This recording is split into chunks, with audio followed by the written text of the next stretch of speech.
Hey, happy Monday to you all. Good morning. It's 10:04 here in the Central Time Zone on January 10th. The Common Good Podcast coming to you. Doug Pagitt here outside of Minneapolis. Dan Deitrich, South Bend, Indiana.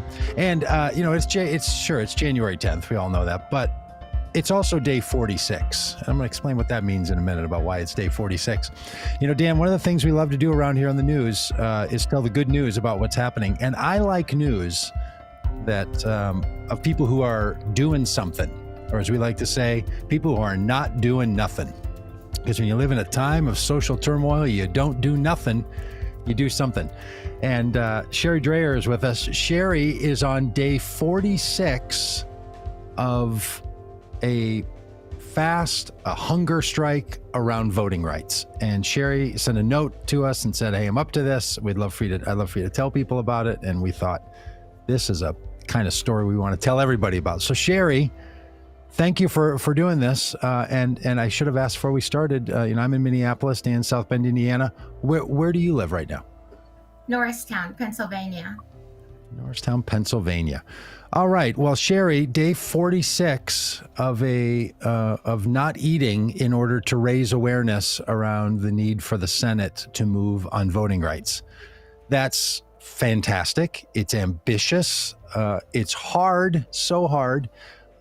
Tell us how this came about, and what are you doing, Shari, trying to capture the attention of people by your own diet changes and your own awareness raising? What gets you into all this? I've been concerned. I'm a red letter Christian. I believe that Jesus really meant what he said in Bibles that have his words in red font, and that we need to take him seriously. So I also am a fan of Micah 6:8. What does the Lord require of you but that you love mercy, do justice, and walk humbly with your God? So I pray often that God will show me exactly how I can join him and be missional and on his team to do whatever little thing I can do in the world to be an agent of transformation. I love Brian Stevenson's guideline that we need to change the narrative that some people are better than others or more deserving or whatever, that we need to get proximate with the people we want to serve, that we need to hold on to hope and be willing to do really hard things. So as I've prayed for what God would have me to do, I heard Joe Madison interviewed by Rachel Maddow early in the morning on Friday after Thanksgiving. And he was talking about his hunger strike for voting justice. And I knew I needed to do that. There was just it was such a clear message to me. So I began a hunger strike, and I'm not very good at promoting things. That's not my forte, but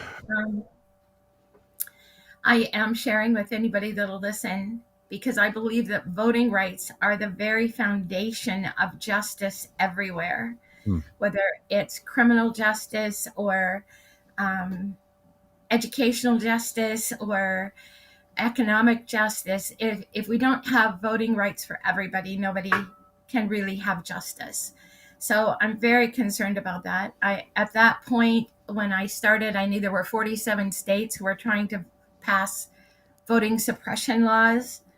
And it just seemed like this would be a way to be missional with God, to join up with God and in promoting.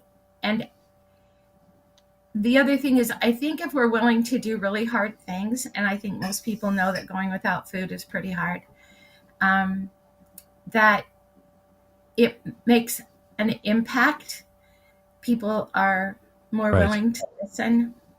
That's my hope. Yeah. Well, yeah, Dan, were you saying something there? Sorry. Well, I was just going to say, specifically, you're calling for the Senate to pass the John Lewis Voting Rights Act and the Freedom to Vote Act, but there's some hurdles in the way, right? So what steps need to happen before we can even get to a vote like that? They need to get rid of the filibuster. Yeah. And, even beyond this, there are voting rights that I think we need to continue to fight for, like ending gerrymandering.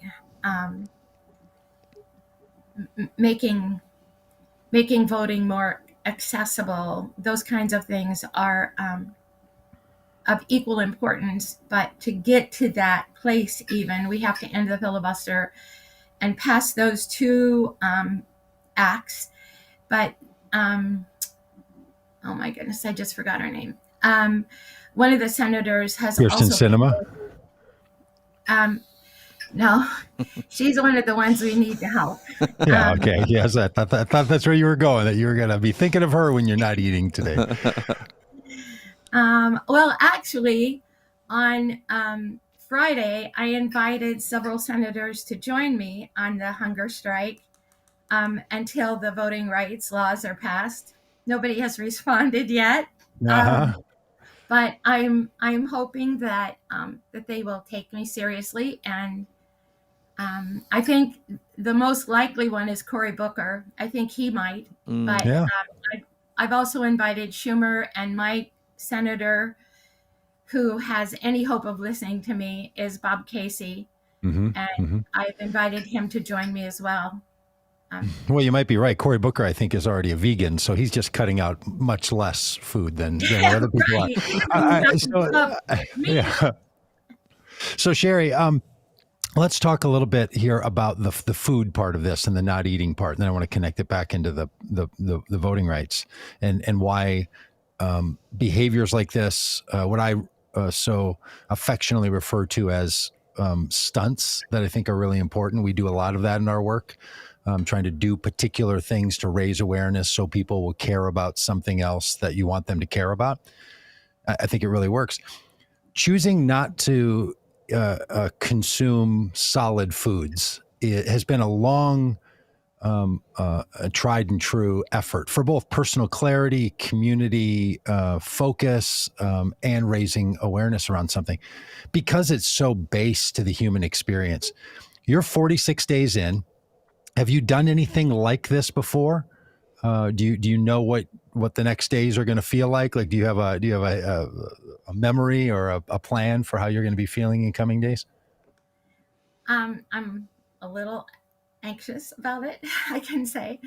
I know that I have to reintroduce solid food very carefully and slowly, but I have for a long time fasted regularly. I both water fast for most of this year, most of last year now, all of this year. That's right. You haven't eaten all year. That's sort of those great, early January jokes. That's a good one. But I fasted for 3.5 days, and then water fasted for 3.5 days, and intermittent fasted for 3.5 days. And I did that for almost a year now. So my body is really used to fasting. So that's a good thing. This is very different than fasting, I will say. How so? Yeah, well, I don't know when I'm going to be able to eat solid food again. And it's been a long time, or it feels like it. I guess a month and a half isn't really that long, but it feels like a long time. It's a long time. Hey, I've done similar things, and it is a very long time. For people who are already concerned hearing this, they're probably thinking, how are you getting your nutrients? Are you going to be okay? That passage that you mentioned, that great one from Micah 6:8, what does the Lord require of thee but to do justly and to love mercy and to walk humbly? Saying the earlier part of that passage is, the Lord does not want sacrifice of animals. Right. Doesn't want animal sacrifices. Don't put this off on a sacrificial system. Instead, do and be active and work in the world. That's the power of the Micah 6:8, right? If the Lord doesn't want sacrifice, then what does the Lord want? And this is where I think something important, because what you're talking about here is not some sacrifice narrative. This is a struggle narrative. Is that right? I mean, I don't want to put words in your mouth, but you're not like saying, well, if I go without something, I'll be paying some great price and that will make some better thing happen. You're saying, if I hear you right, you know that there's a struggle that's playing out in our society, and you want to manifest that struggle in a visible and embodied way in your life to call other people to pay attention to this other struggle. Would that be the way you would describe it? Yes. Yeah. We talked the other day, and you're taking in a little bit of food or a little bit of nutrients in some bone broth and something else. Is that right? Do you want to talk to people about how this actually goes? Because there might be some people listening who are thinking, hey, I want to join Shari and others who are raising awareness around this. Maybe not for 46 or 47 or 50 days or however long this is going to go, but for a week or for a day or for a weekend or something like that. How are you doing your actual consumption of liquids? Well, this wasn't something that I had planned ahead of time. I heard about it at 2:00 in the morning and decided to do it. So I still had quite a bit of food in my refrigerator. So I took all the vegetables and I put them with all the bones, and I just boiled up a couple of gallons of stock. And so that's what I drink is some bone broth. the bone broth. But it does have herbs and vegetables and other things boiled in, but it is all liquid.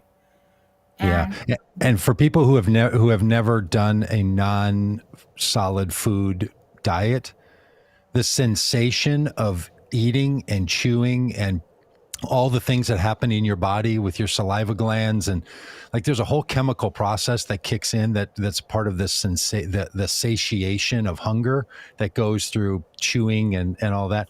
That's part of the struggle that your body that you as a person starts to go through. How are you feeling not eating? I mean, I want to be clear. I don't think you're punishing yourself or harming yourself in this action.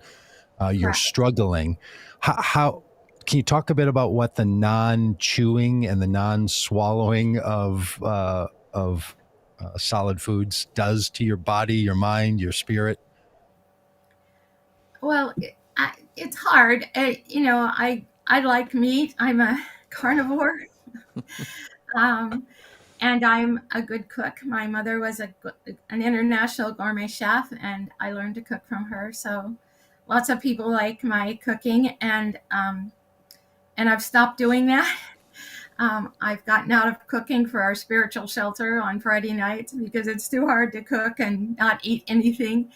But what happens is that the ghrelin hormone in our body tells us that we're hungry from time to time, but it doesn't last very long. It only stays active for maybe a half an hour, 45 minutes. We can do anything for that long, right? Right. I mean, we can be uncomfortable for a half an hour, 45 minutes.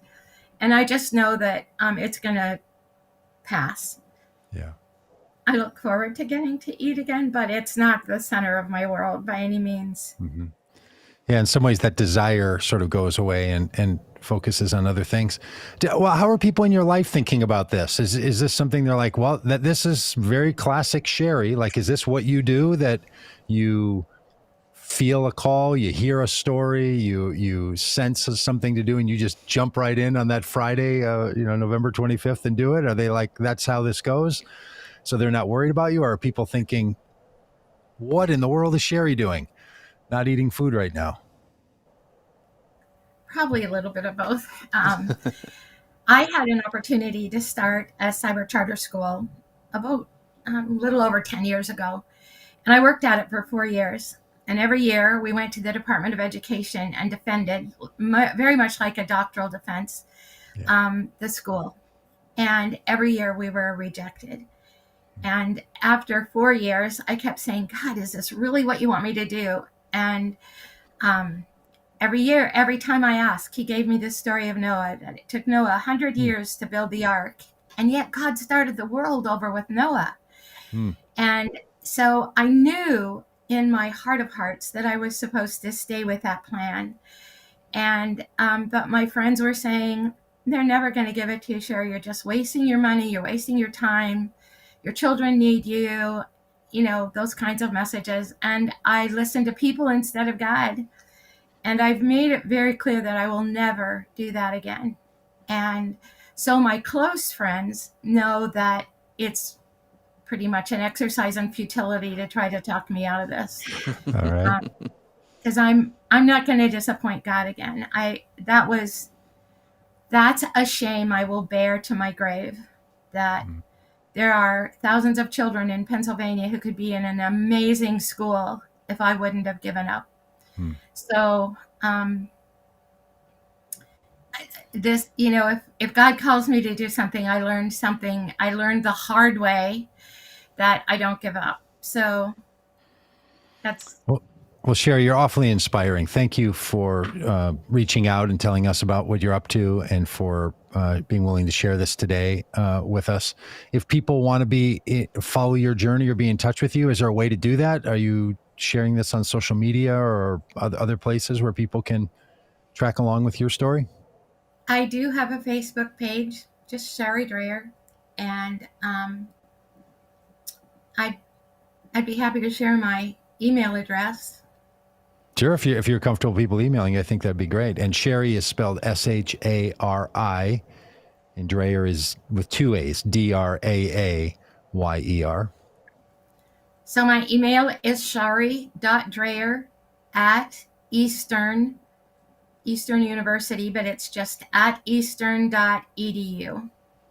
Do you teach it? Did you teach at Eastern? Do you attend there? How do you have a Eastern? I actually graduated from Eastern, and I was an adjunct. I took my last class about a year ago. Yeah. Great. And do you say your name Shari, and I've been saying it Shari this whole time? It's okay. Yeah. Wow. Thank you for being so kind. Yeah, I appreciate that. At least I didn't call you Carl, which, tap back to last week. Shari, story. thank you so much.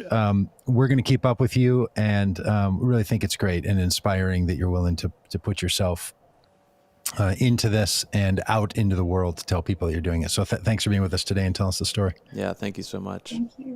Thank you. All right, bye-bye. Take care. So good. Dan, I just love the stories of people doing stuff. I mean, people are doing it all the time, and some with a lot of fanfare, some with very little. And all of it really matters. And look, voting rights, how this country continues to struggle with the same things over and over and over. You can sort of see how a nation is similar to a family and similar to an individual, that it's so easy to just get caught in the same things time and time again. Yeah. And we have been struggling in this country with who can vote for what roles and when and in what circumstances. And as much as we have, probably the finest representative democracy going, kind of came up with the idea as a nation and have been refining it over time. It's clearly the best at this. I would dare argue, even people who want to say that maybe some other countries have better. I don't think with all the complexities. But being the best doesn't always mean it's all that good, right? You can be the best and still not be very good at it. And we're just continue to fuss around and struggle and not get this right. It is ongoing work. There are people obviously who have dedicated their entire adult work lives to this issue and have been worried about it for a long time. And some of us are just more worried about it now because it's become obvious in some new ways that there's some struggles afoot. So big news story, of course, today, and glad Shari's willing to get out there and do something about it. And again, frustrating that progress is being held up by just one or two senators that won't get on board. And that we can't seem to win the argument about voting rights in this country in a way that people from both parties, Republicans and Democrats, would get around it. When voting rights, other voting rights legislation in the 2000s were passed, it passed with 98 senators, right? So the fact that we're now down to having to use the filibuster as the means by which voting rights legislation can move forward in the Senate shows a terrible job of positioning voting rights and winning the argument and not allowing Republicans, in this case, it's just Republicans who have changed their tune on voting and on voting rights, have allowed them to just drift away and to sit in comfort and pay no political price as politicians for the fact that they are standing in the way of reasonable rights to be sure that people all over the country have a chance to vote. And look, it's always different too. We can do we'll do a whole thing on voting rights in a couple of weeks here, but our current voting rights struggles are different than they were in 1942 and then were in 1965 and then they were in 2000. They are different, but the impact of these choices being made now are like the impacts of 1965 and 1942 and 1820 and 1780. They're the same kind of results, even though they're coming at it from a different angle. Yeah. All of this voter ID stuff that we've allowed to just roam around and never put to bed the idea that, or that, you should have to stand in line to vote because it's your civic duty. It should be hard because it's your, like, what? I don't know if you saw the Texas GOP Twitter account put out a thing that was like, if you're not willing to stand in line to vote, if you can stand in line for a COVID test, you should be able to stand in line to vote in person. People shouldn't have to do either. Only voting in person. You shouldn't have to go somewhere to get a test, to pick up a test. They should ship one to your house. They should ship the ballots to your house using the constitutionally mandated United States Postal Service. Yeah. Of course they should. This is what I mean. And I'm not blaming Democrats or voting rights activists for the argument. I'm saying we need to be sure that the argument is being won as well as the tactical moves are being won. You can't lose an argument like making sure voting rights stays something that every politician is committed to supporting. You can't lose that argument over 2 decades and then start screaming at the end when you want to use a mechanism inside the Senate and act as if that's a decent thing. We never should have gotten to this point. Totally should use the filibuster to solve this problem now, and then make sure we never get there again. Yeah. This is the longer term work that has to go on, because the anti-voting people, the people who want to make it harder to vote, they have been working this issue nonstop for 20 years. Yeah. And talking reasonable people into believing their views, which are totally unreasonable in my view. Right. And the Supreme Court, I don't know how much you've followed this, but the Supreme Court ruled that as long as the intent of a state law isn't racist, you can do any sort of crazy gerrymandering, you can do any sort of restrictions, even if the result is racist. Yes, that's right. That all of a sudden the Supreme Court, and this was that ruling 7 or 8 years ago, I think Scalia was behind it, all of a sudden that Supreme Court ruling was all about intention. These are the same people that don't want you to have more severe punishment for hate crimes because they say you don't know what's in a man's heart. Yeah. And then here they're like inferring the intention is the only rationale. So it's all over the place, right? And the fact that the Supreme Court said that the United States should now move beyond the power of the Justice Department to oversee voting rights changes in certain states that have had a racist history of voting laws, that was lifted. And that started all of this. That was way back, in this second year of Obama's first term, I think. That whole thing. Remember when President Obama was giving his, I think it was his full State of the Union speech. And one of the congressmen yelled out, "You lie." Remember that? Yeah. That "you lie" comment, that whole thing. And he stopped and everybody looked and there was this whole, I can't remember the name of that guy. I don't know if he's still in Congress, but just the broken decorum and all this nonsense. That was because Obama was saying what the Supreme Court did is going to have these ramifications. We have seen this coming for a decade. And now we're down to the point trying to get Kyrsten Sinema and Joe Manchin to change the rules of the Senate so you can stop. I'm all for, fight to the very last minute. So keep going. But this is just not the way this thing should. Yeah. There's no common good in this. This just makes no. It's frustrating that the average rank and file Republican voter is okay with this. The whole idea of a democracy and freedom is that everyone gets to vote.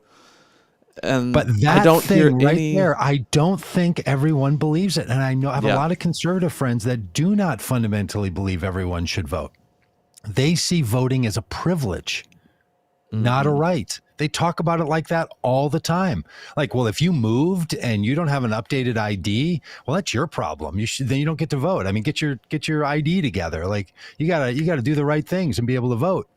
But You if don't it say comes that to about other guns, rights. Yeah, right. When it comes to guns, then they're like, hey, don't ask somebody for their driver's license because it might be expired, but let them get a gun anyway because it's a Second Amendment right. yeah, And the differences between having these things placed as rights or placed as other parts of our civic society, which are not rights, are we don't do our rights very well in this country. Like, we talk about them like they're inalienable,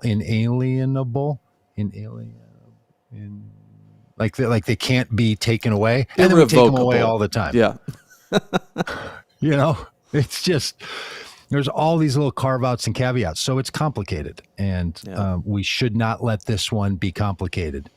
I mean, whether you think, and this is the fundamental question on voting rights. Now we're doing this whole thing on voting rights. See, this is what happens when Shari decides not to eat. We then talk for it. This is why you do it. This is why you do a stunt. she's doing her job.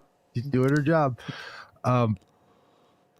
When you ask somebody, do you think the problem in this country is that voting is too easy or too hard? That's just a fundamental question. Which one do you think it is? Or do you, I guess you have to always give, a third option, or is it just about right? More people will say it's too easy for people to vote if you're white and Republican.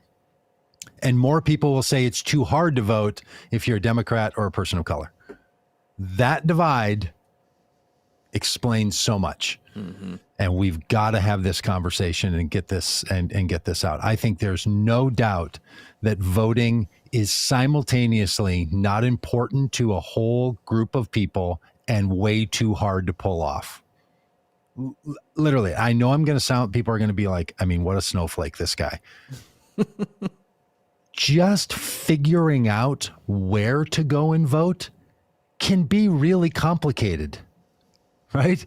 Like, I know to a lot of us, if you haven't moved and you've lived in the same place and you speak English and you're really comfortable navigating the internet, you can find out where to vote.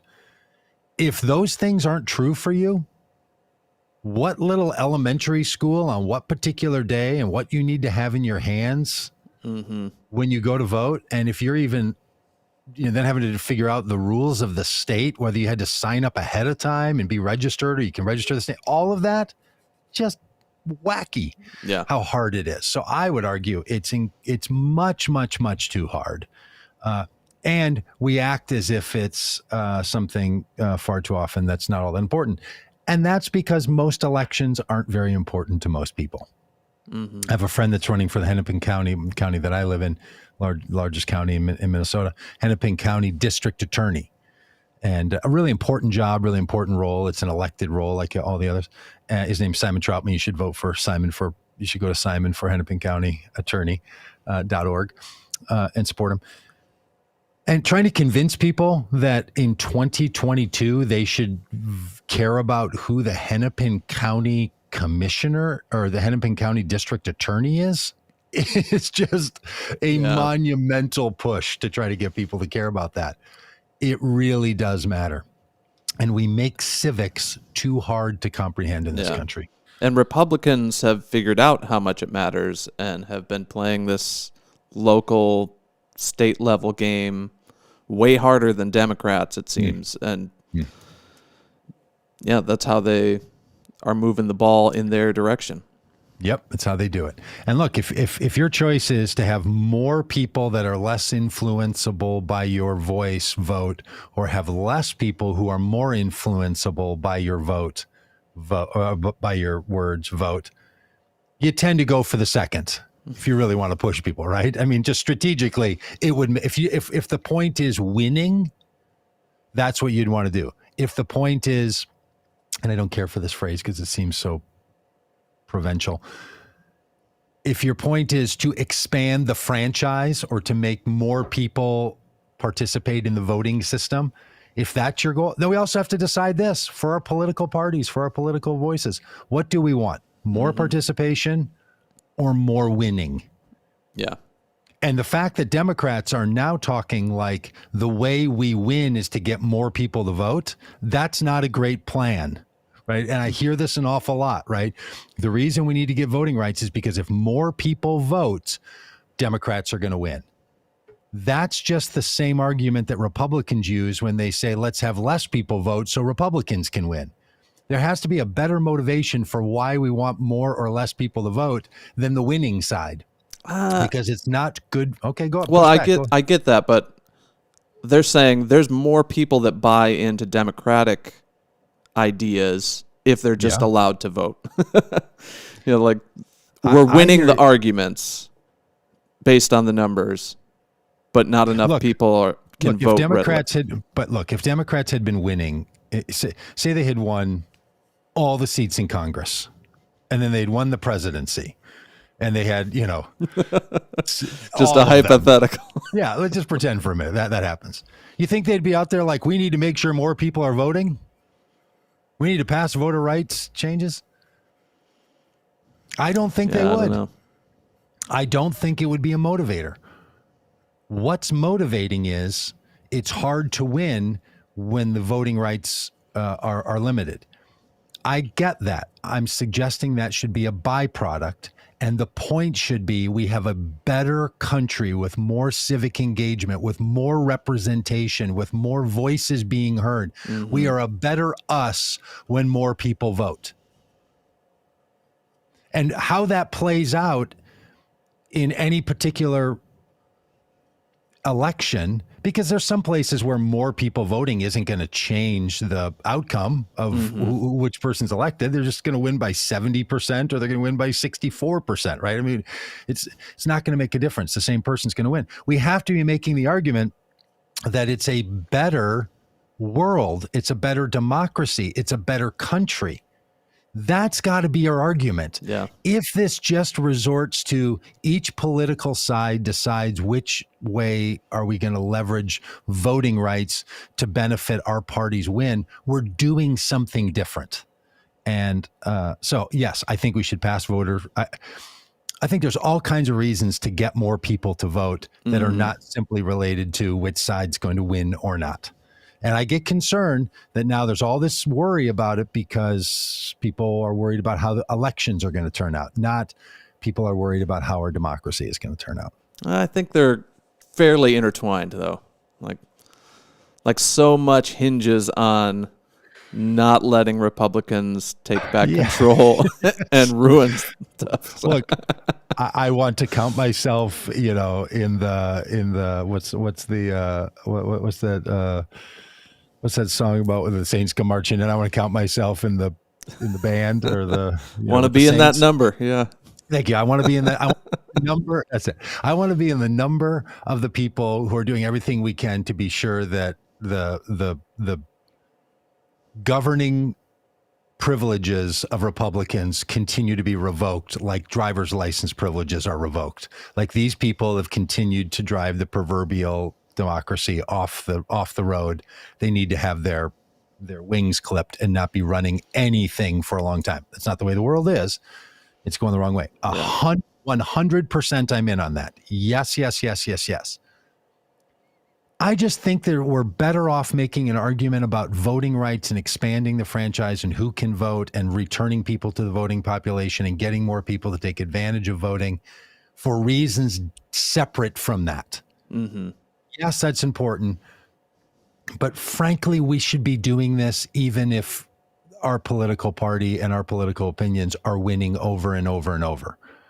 And I don't like the idea that what's driving so many people's agenda here is, well, we need to have more people voting because we need Democrats to win and Republicans to lose. I want those to be separate things. We need more people voting. We need Democrat pause. I don't know, carriage return in the old days. Slide the carriage return on the back over to the side. Yeah. Get that next. That's my Well, we've got a lively chat today. Joseph Prude, thanks so much for being in the chat. He says, I'm glad to see that not all evangelicals are not the same. Yeah, we're trying out here. And we've got Rachel saying, what scares me the most, that if the people that certify the vote can change who wins if they don't agree. That is a scary Look, that possibility. whole thing, Rachel's tapped into it, the idea that in certain states like Georgia and North Carolina, where votes are going to be close, that they're setting up for who's the final arbiter of the election win is maybe not the nonpartisan people whose job it gets returned to the legislature. Terrible ideas. Absolutely. Yeah. Kelly is pushing back. She says lawlessness is not voter rights. Stop lying. I think we're not calling for lawlessness. We're calling for better laws. Yeah, that's right. Yeah. If lawless means that people who shouldn't be voting are voting, we can either change the laws about who should be voting, or as happened in Florida when Republicans voted multiple times, they should be prosecuted. Yes, I would. I absolutely agree that no matter what side of the political aisle you're on, I only know of Republicans who have done such things. And rigging the elections, the attempt to rig the elections. Elections are far too complicated to be rigged like that. But then Kelly goes on and, wants to be in the Republican, to be sure Republicans are not in charge. How is it common good for unborn children or America as a nation? Look, I'll make this argument. I don't think you can legislate morality. I think what you're talking about is a whole other conversation about if people should have abortions or not if they should be legal or not, and the Supreme Court will be determining that. Who you vote for your senator and congressperson currently doesn't have anything to do with that. The fact that Republicans have continued to coddle the insurrection, have continued to be for policies that are generally bad for the environment, for humankind, for the nation itself, for international affairs, in my view, is absolutely clear. They are disqualified in our current setting. And I'm somebody who's voted for Republicans for a lot of my life. I'm not simply no Republicans ever. I wouldn't have ever at one point in my life voted for this new brand, this new crop, this sort of Ted Cruz, Donald Trump, Marjorie Taylor Greene, Matt Gaetz crowd. I mean, seriously, this is so Kelly, that's my argument. And I hope Republicans turned me into a Democrat because I grew up Republican. I wish there was better Republicans out there that we could have debates about taxes and things like that, but we're not even. Totally. Would love to talk about how abortion is handled and how children are engaged by our government pre-birth and after birth. All that's totally what we do and should do in our society, in our country. Absolutely 100%. Very difficult to do with the current crop of Republicans. Yeah. Including somebody running for the nomination to be the governor of the state I live in, Minnesota, as a Republican. And when asked, do you think Joe Biden won the election? She said, well, Congress certified him.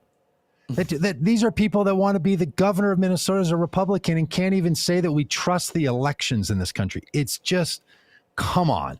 Yeah. You really think that had the shoe been on the other foot, these Republicans would have been saying that if Trump had somehow gotten 7 million more votes and not lost in a landslide? Do you really think they would have been saying that?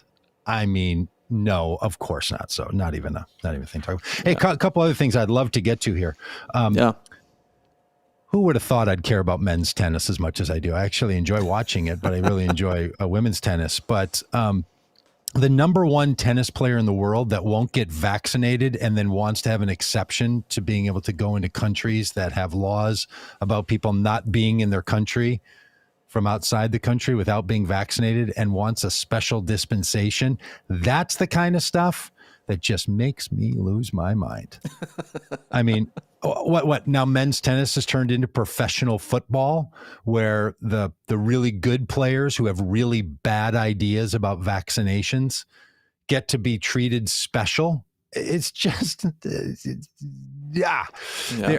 I know there was he didn't get to be in the country, and then now a judge has said, well, the ruling on that didn't seem like it was done in the right way, so now it's going to go back to immigration. And apparently Australian immigration officials are finding another way to say, like, no, man, you can't be in this country unless you have a valid reason for not having a vaccine, and for whatever your reasons are, they don't count.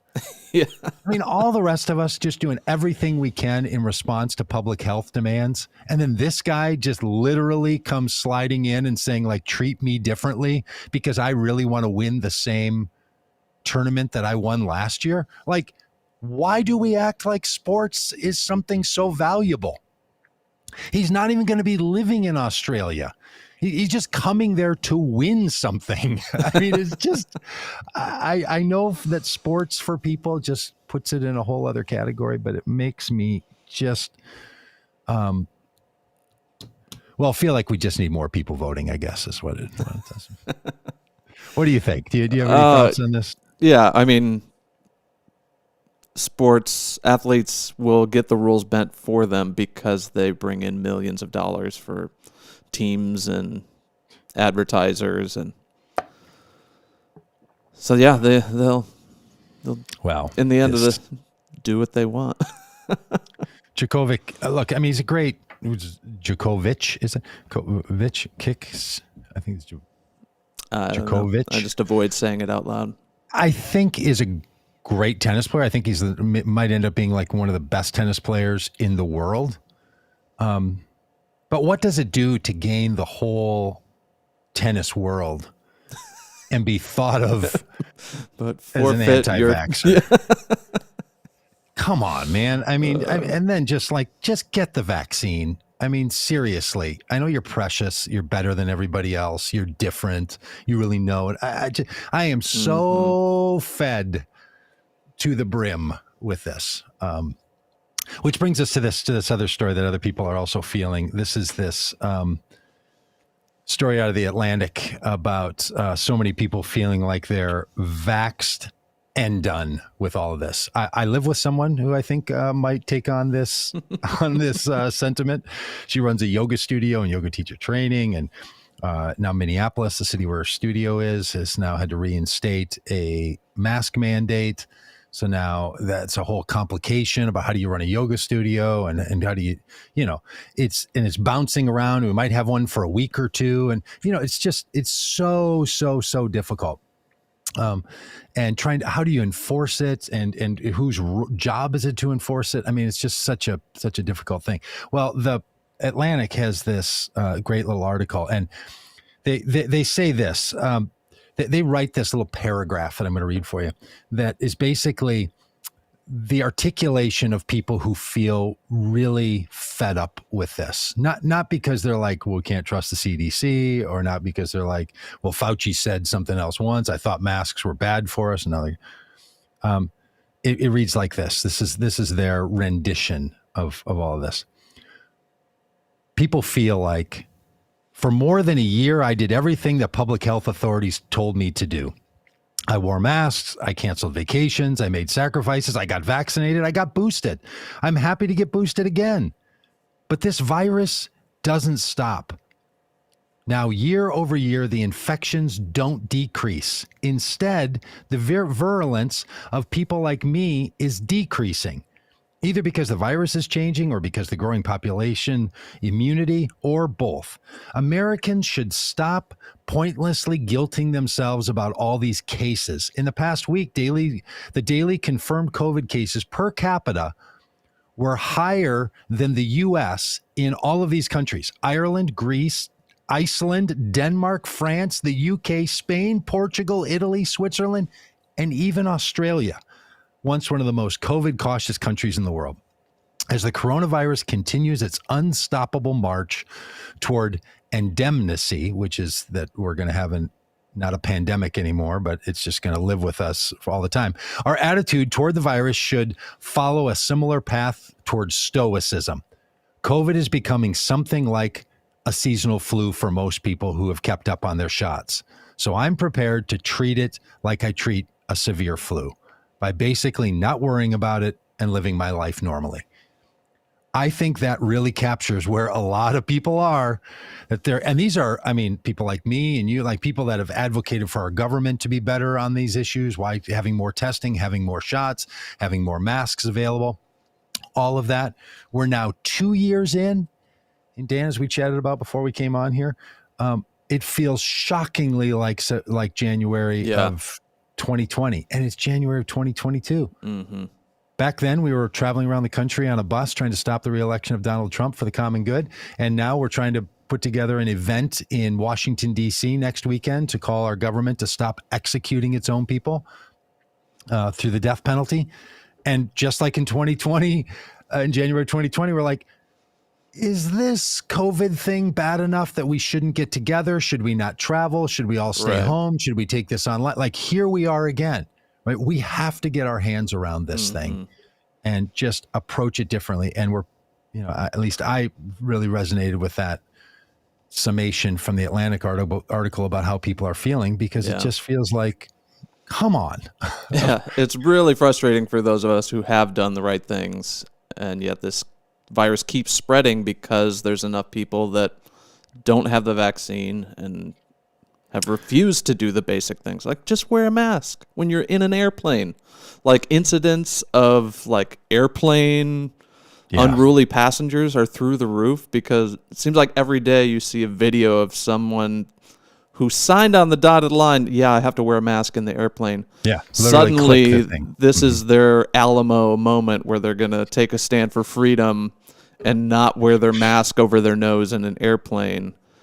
Well, and the other things that you do on an airplane, like you don't stand up during the takeoffs and landings. You put your seatbelt on. There's a whole, you don't go lean up against the cockpit door. Like there's all kinds of things we do on airplanes that just because that's what you do on an airplane. Yeah. So wear a mask because that's what you do on an airplane. Mm-hmm. And having to have this continuous conversation because there's people who choose not to be vaccinated and still want to play their tennis games or do whatever it is that they want to do. They get really sick. And because our hospital systems have, in 2 years, have not built out capacity, both personnel and facility capacity, but many hospital systems have suffered a reduction in their capacity because of personnel loss. So we have spent now 24 months and have not put $1 billion into training new nurses and funding doctors and funding nurses from the federal government to get us through a pandemic. Instead, it's gone the other way and people are quitting, and less people are becoming nurses now because the system to train nurses and validate nurses has continued to restrict. That is something that, and then all the rest of us have to be saying, hey, I'm sorry, we can't do such and such because the hospital is going to get overrun because we haven't done the things that have been needed to be done to handle this. And look, I am all for CDC. I'm all for public health. It's crucially important. It has been de-invested and defunded for the last 20 years. That was a huge mistake. We're paying the price now. And public health officials are not always equipped to be able to make these very difficult social decisions about how then shall we live. Just because someone is a public health official and they know that part of the spreading of viruses or the movements of pandemics, they're not the only people that should be making these decisions, right? We don't have a solid decision tree for how these decisions should be made. So then this poor CDC has to come out with some new guidance on what they know and what's happening in the economy. And we don't have enough tests, so we can't tell people to get tests. So we're going to give them all these like best case scenario pieces of advice. And then everybody screams about how the CDC feels like we're losing trust in them. Well, did anybody ever expect that we were just going to follow the CDC? Like, is that what CDC staff were thinking they were going to be doing? They were supposed to inform the rest of the government to make decisions. And so instead this buck keeps getting passed, and it's just madness, and at least here in Minnesota, I listen to our public radio station, and our public radio station, they'll have our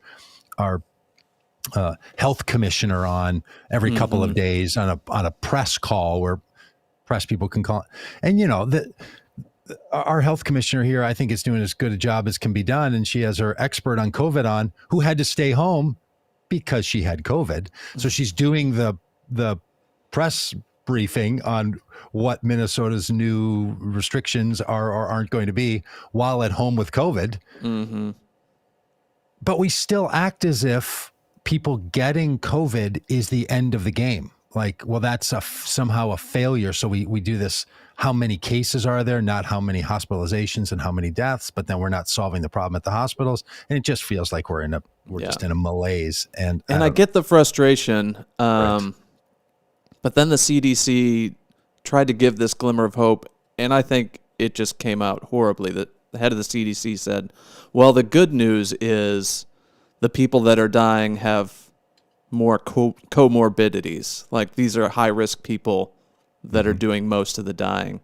And the message that sends is like, well, at least most of us are in the clear, but we're going to not worry about people with pre-existing conditions and immunocompromised people. It just sort of writes off, like, let's get back to normal, and those people will have to suffer the consequences. Really, I don't know.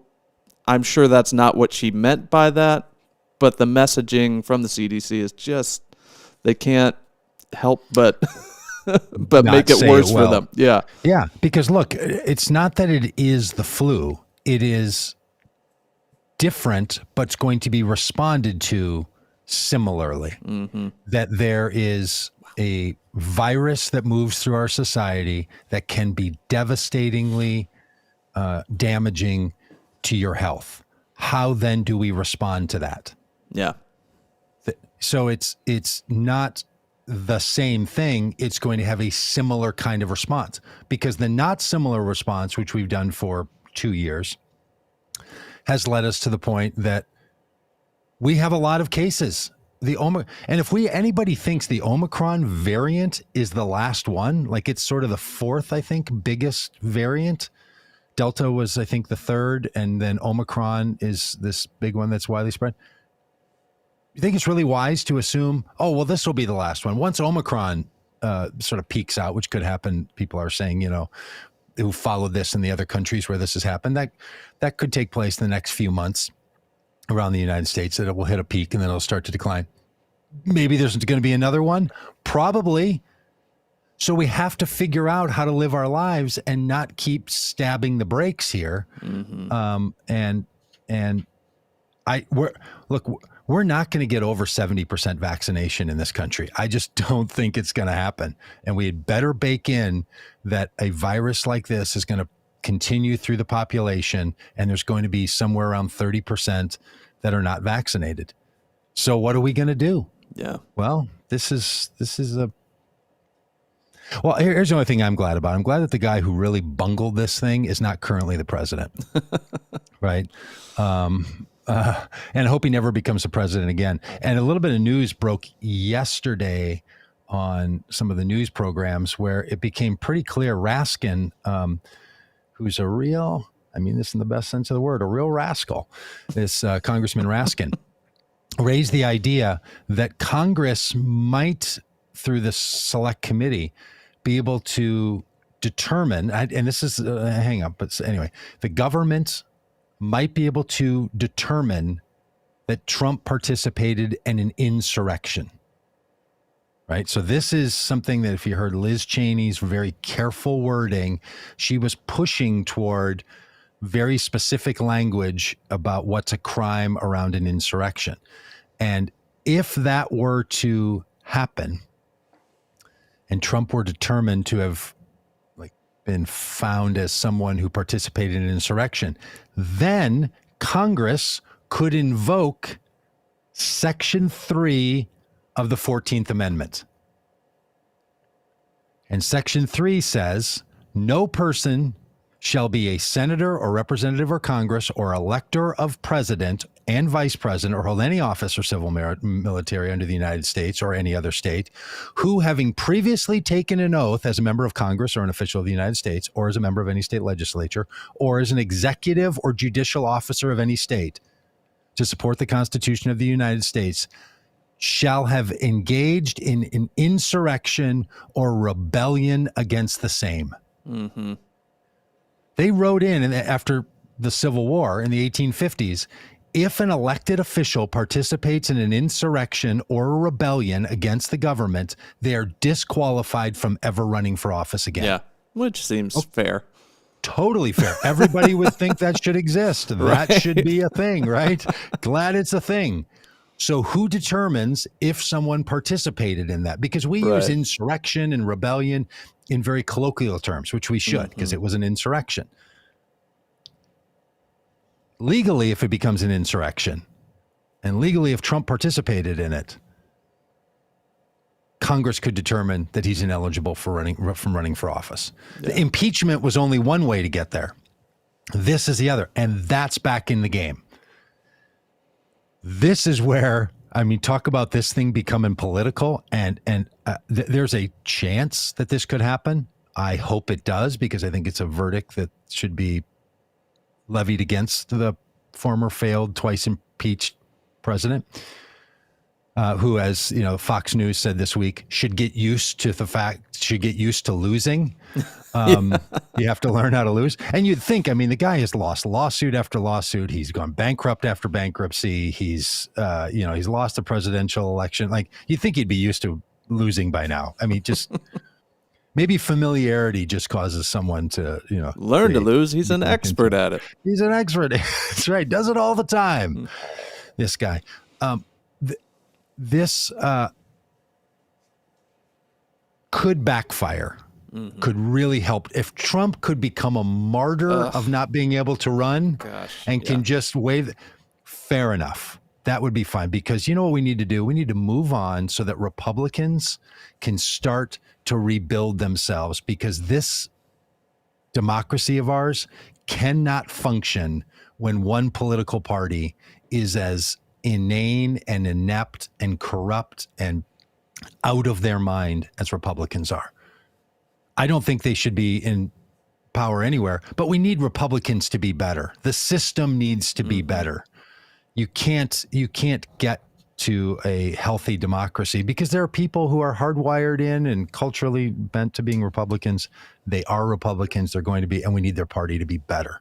Yeah. This is not serving anybody well. So maybe this would help everybody just get on with it, be done with this guy for the last time in any sort of electoral fashion. Yeah. And look, the fact that we're going to go down in can you imagine 100 years from now? You think anybody's going to look back and think, well, boy, Donald Trump sure got the raw end of that deal? No, people are going to say Donald Trump committed treason against the United. Like, it's just going to get worse, right? This is going to be Aaron Burr-like kind of nonsense. So, well, right. one last story before we sign off here. Bob Saget died at 65. What happened? I don't even know. They found him in a hotel room. He was on tour. But man, is like, I grew up with Bob Saget, Yeah, I mean, funniest home videos, Full House. Full House was he? Yeah. I mean, and just when I saw this, I was in a health club on a treadmill today, and I just squint because I don't have my glasses on. I look at the screen, and I saw that Bob Saget died, and I was like, come on, I don't know. It just seemed, and then I immediately went to, well, how? And then it's like, well, found in a hotel room. Okay, is that is this something more tragic than simply an illness or an ailment or a condition? I don't know. It's just, I don't know what happened, but if like others, in the media that you hear, if he killed himself, it just, come on. It's just heartbreaking. Yeah. And I hate that this happens, but when someone like this dies, you see all the outpouring of like stories about it. Like, man, he just seems like a genuinely good guy behind the scenes. Yeah. Like, you just see countless people, like, nicest guy in Hollywood, always, always doing the right thing, always being a good friend. Just very sad. Yeah. And 65, it's not as old as it used to seem. Yeah. To me. Well, that's a downer. yeah. Sorry, we should have sorry to started all the that. Saget family and to, Yeah. All right. Well, is that good for today? I think so. We got politics Gotta- tomorrow. Going to be a good show tomorrow. Oh, yeah. Yeah. But we'll go on some rants about Republicans and Donald Trump and common good and how Democrats could be better. Yeah. Well, Thanks for everyone in the chat. It was a lively chat today. Appreciate you being with us. He couldn't. Well, let's put this one up. Karen Page says he couldn't recite a Bible verse from memory. Is life dependent? Why would anyone think he knows the Lord is baffling? Guessing she's talking about Donald Trump, but Yeah, I think could so. also be talking about either of us, which would not be true. But I've been accused of those very same things by many of my fellow clergy persons. Yep. Always men, though. Truthfully, the people who've regularly told me that I'm not the right kind of Christian have almost always been other men that are pastors. Yep. Not so much the women pastors. They just say you're just not very good at it, but you are one, but you're just not very good at it. Is the thing.